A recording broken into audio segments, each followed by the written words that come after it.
नमस्कार. तर आज आपण बनवणार आहोत चिवईची भाजी. त्यासाठी मी 1 पाव चिवईची भाजी चांगली स्वच्छ निवडून आणि धुवून घेतलेली आहे 4-5 पाण्याने.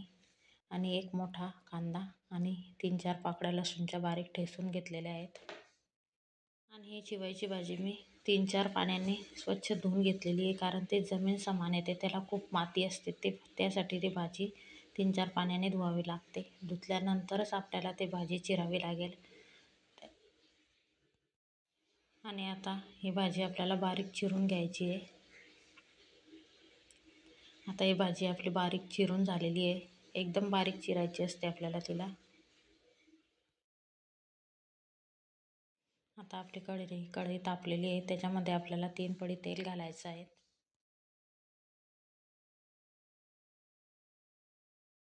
तेल तापल्यानंतर त्यामध्ये 1 चम्मच जिरं घालायचं आहे आणि आपला बारीक ठेचून घेतलेला लसूण त्यामध्ये टाकायचा आहे. लसूण आणि जिरं चांगलं झाल्यानंतर आपल्याला त्यामध्ये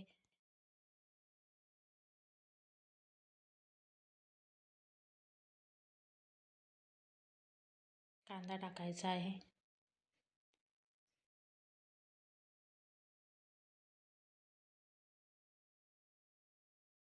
कांदा पण आपल्याला तेलामध्ये असा चांगला लाल होऊ द्यायचा आहे.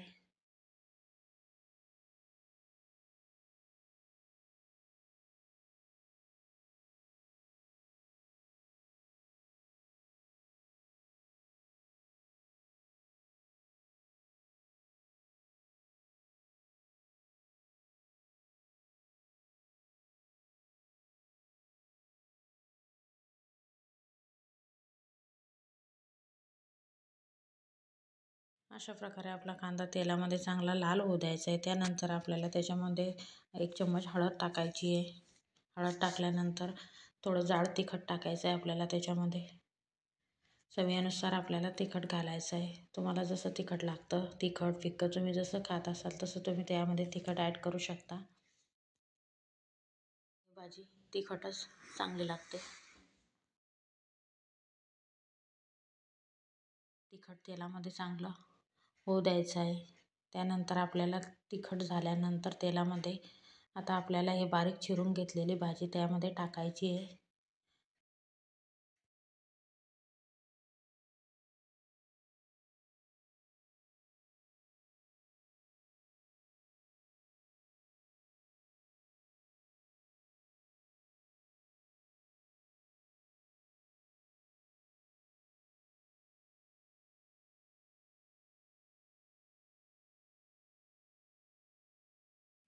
भाजीला चांगलं परतून घ्यायचं आहे.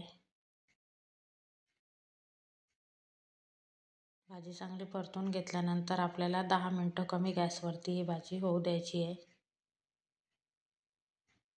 10 मिनिटांनंतर आपण बघू शकता आपली भाजी अशी छान अशी मऊ शिजलेली आहे. त्यानंतर आपल्याला त्यामध्ये 1.5 वाटी चून ॲड करायचं आहे. 1 पाव भाजीसाठी मी 1.5 वाटी बेसन पीठ घेतलेलं आहे. आणि हे कमी गॅसवरती चांगलं परतून घ्यायचं आहे आपल्याला. चवीनुसार मीठ घालायचं. त्यासाठी मी 1.5 वाटी चून घेतलेला आहे. आता आपल्याला हे कमी गॅसवरती हलवत राहायचं आहे. आपल्याला त्याला चांगलं मिक्स करून घ्यायचं आहे.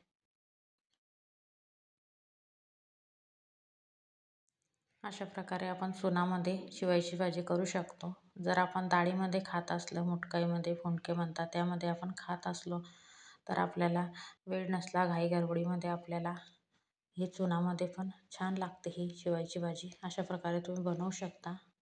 बघू शकता आपली भाजी छान अशी हलवून झालेली आहे. त्यानंतर आपल्याला तिला 10 मिनटं कमी गॅसवरती होऊ द्यायची आहे आणि तिला अधूनमधून हलवत राहायचं आहे, म्हणजे आपली भाजी कढईला लागू नये. त्यासाठी आपल्याला तिला थोडं अधूनमधून हलवत राहायचं आहे.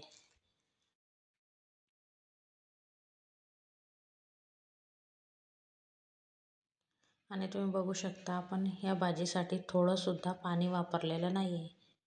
अगदी तेलामध्ये आणि याच्यामध्येच आपली भाजी तयार झालेली आहे. ह्या भाजीमध्ये आपल्याला पाण्याची गरज पडत नाही. आणि इथे आपली भाजी तयार झालेली आहे. बघू शकता तुम्ही. जर तुम्हाला व्हिडिओ आवडला असेल तर लाईक, शेअर आणि सबस्क्राईब करा. आणि ही भाजी नक्की करून बघा.